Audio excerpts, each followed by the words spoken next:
And welcome back into Open Line. I'm Chuck Long here with attorney Kevin Kennedy, legal expert with the Kennedy Law Firm. Been in business over 35 years, an incredible law firm, one of the top ones right here in the state of Tennessee. We're taking your legal questions, and I think more than ever, folks have those questions.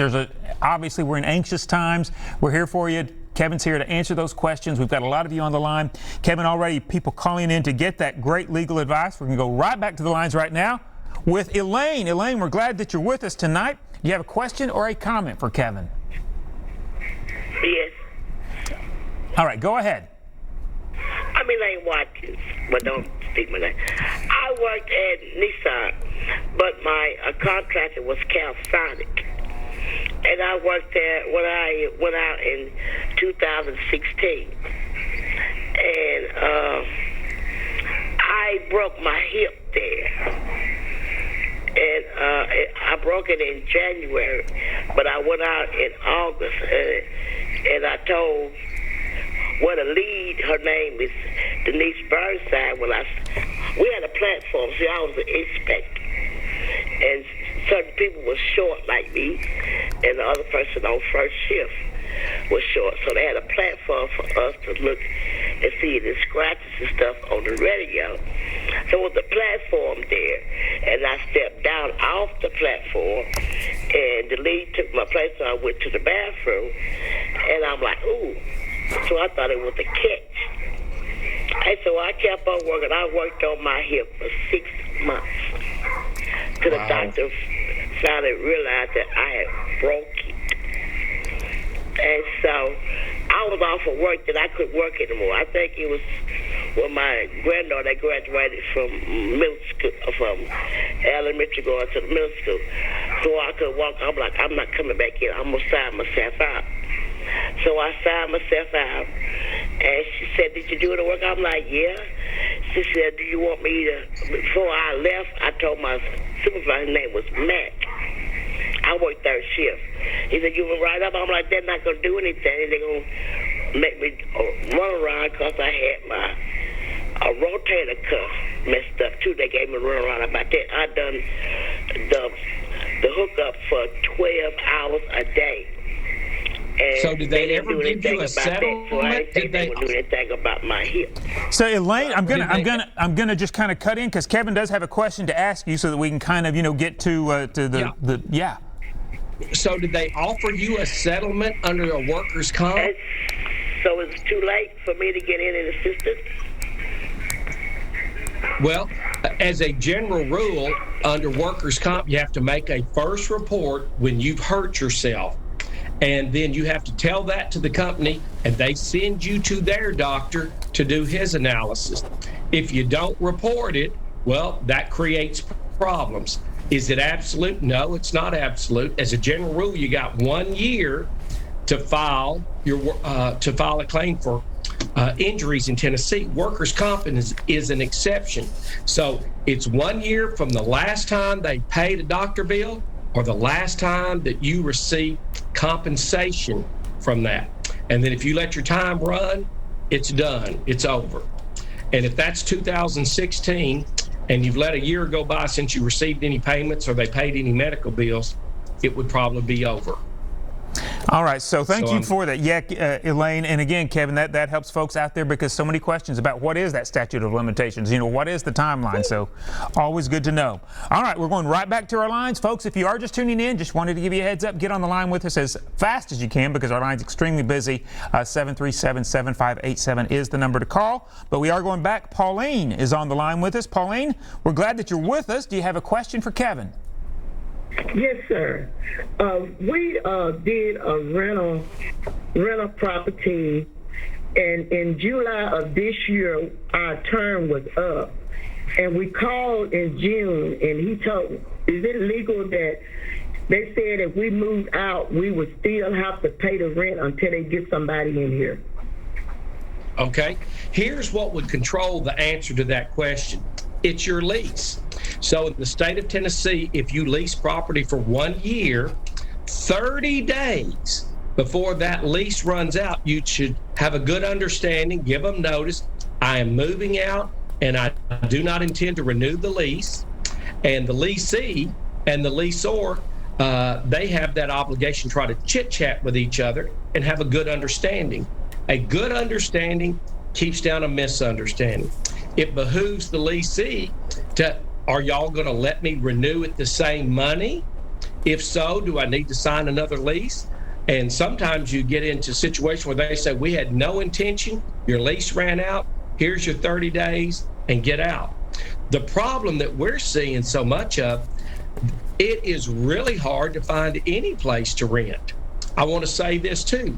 If you are ever evicted, you'll get on that credit bureau list, and all the complexes will not rent to you.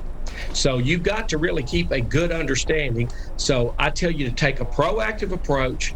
If you want to stay there, try to get a new lease, try to get it at the same amount rent. And if you can't, then you're on what's known as a month-to-month. You can give them 30 days, they can give you 30 days. All right, great to know. Pauline, thank you so much for calling in this evening. All right, right back to our lines right now. Evan is on the line with us. Evan, we're glad that you're here. Do you have a question for Kevin? Evan, can you hear us? Evan? This is Tanita Duncan. Oh, Tanita. Okay, all right. We've got you on the list too. So Tanita, go ahead. Okay. I had a little fender bender with a person at Adams Place where I was working. I've done hair all my life, drove up and down mountains to beauty school, worked all over the country, drove all over the country. I am 82 years old, and I have never had anything on my record at all, driving record. The doctors here in Murfreesboro, Tennessee, my blood sugar dropped.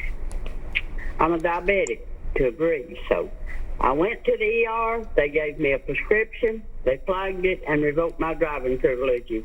And I don't know how to live without my driver's license because I didn't take the medicine, and they told me at the drugstore about it. And so that's the way I stand. I didn't take the medicine. I'm not taking anything that impairs me. I've been on my own all my life. I raised my 2 daughters. I raised a grandson. And I've worked doing what's hair. Happened to you is a unique situation. For years here in Murfreesboro, and I just think it's a sad day that I can't. I'm not allowed to drive my car. That's all right, all right, Kevin. So what's the advice? Here's the deal. It's a new day in a new way. You get involved in a car accident, and if there's any kind of concern that there was a medical problem, they're under obligation to report that to the state. Well, guess what? The state's going to revoke your license based on that medical problem, because some people that would have seizures would be a risk to the general public. Remember, public policy is always safety first. So if you get the letter from the state of Tennessee and your driving privileges have been revoked, go to a lawyer immediately, file, and ask to have your license reinstated. You might need to get some medical proof, and we've been through it several times, and what you need to do is have the doctor, if they will write a statement and say your condition allows you to drive an automobile safely. When you take that to the hearing, then usually they reinstate you. But when people have seizures, doctors are very reluctant to turn you loose because that puts the doctor at liability. Remember, everybody has their own agenda. Hospital has theirs. The state has theirs. You have yours. You want your driver's license. Get a lawyer. You and he team up. The odds are in your favor. You're going to get your license back. All right. If you do nothing, you get nothing. Absolutely. So tonight you sound like an independent person, so that's great advice from Kevin, so I definitely know that will help. So best of luck to you. We are going right back to our lines right now, though. Peggy is on the line with us. Peggy, we're glad that you are here. Do you have a question or a comment for Kevin? Yes, I do. Good evening. Good evening. I'm single, and on my bank account to my siblings, I need to put beneficiary or payable on death. Okay, great question. Everybody's bank accounts, you should put on there payable on death. If Chuck and I had an account together and it does not say with the right of survivorship, then when I passed away, my estate is entitled to half that money. If we put on there with the right of survivorship and he were to pass away, I would have access to all the money. If I had that on there and I passed away, Chuck got all the money. What is the intention of the parties? So when you open a checking account that is joint, try to say, well, is this a payable on death account, or is this with the right of survivorship? You can ask. And again, if you're getting elderly, many people want to put their children's names on their CDs or on their other accounts. And it could be Chuck or Kevin or Chuck and Kevin. What's the difference? We'd have to both sign if it was both, Chuck and I, but if it was Kevin or Chuck, either one of us could sign. What does it really mean? You got to trust the people that you put on your bank accounts, because you could be, one of the guys come in the office, he comes in quite often, he said, Kevin, I got hoodoo. Another lawyer was there, said, I'm not familiar with that. I said, well, you will know it when you get hoodoo, because you go to the bank and all your money's gone. So look, most of the accounts say payable on death, and that's a contract would go outside of the estate. All right, Peggy, thank you so much for the question. And Kevin, there's another example of a question that not only helps Peggy, your answer, but it helps so many people. I know a lot of folks have that exact kind of question. So once again, Peggy, great question. Thank you so much for calling. All right, we are going right back to our lines. By the way, if you are just tuning in, get on the line with us as quickly as you can so that we can get all of those questions answered for you this evening, 737-7587. So as we go back, we are checking in with Pam. Pam, we are glad that you're joining us tonight. Do you have a question or a comment for Kevin? Yes, I do. All right, go ahead. Yes, Kevin, I would like to know why you do not have a license to practice in the state of Kentucky. Well, you're very kind, and I appreciate that. At the Kennedy Law Firm, we've had lawyers all through the years that have licensed both Tennessee and Kentucky.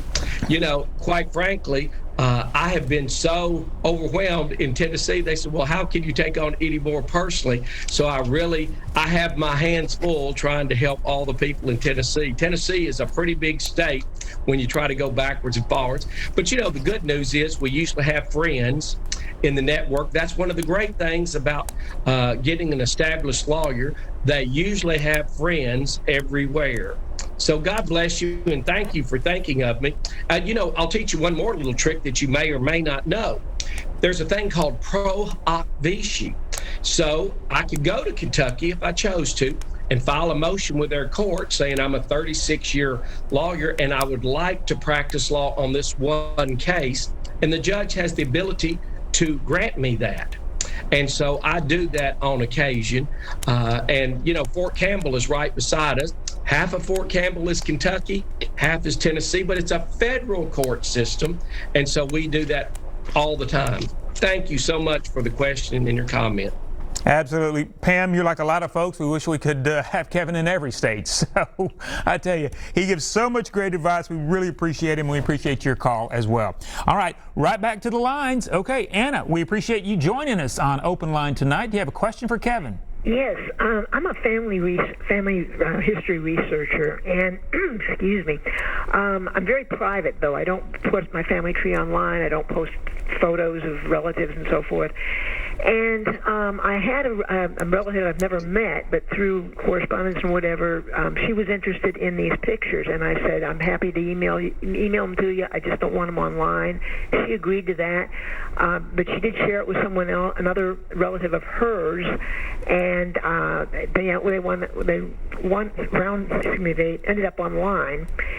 So I contacted Ancestry.com, that's the firm that we're dealing with here, and I explained that those photos were never meant to see the light of day and requested that they be taken down. And they said, well, there's a process you got to go through. You got to email you and give them the URLs and all of this where the photos are.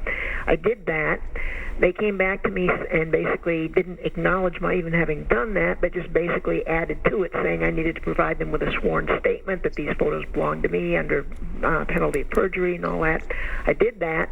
They came back again and said that I needed to produce something that indicated that I was the rightful copyright owner. And I said, family photos don't have that, except maybe in the case of where a studio took the photos.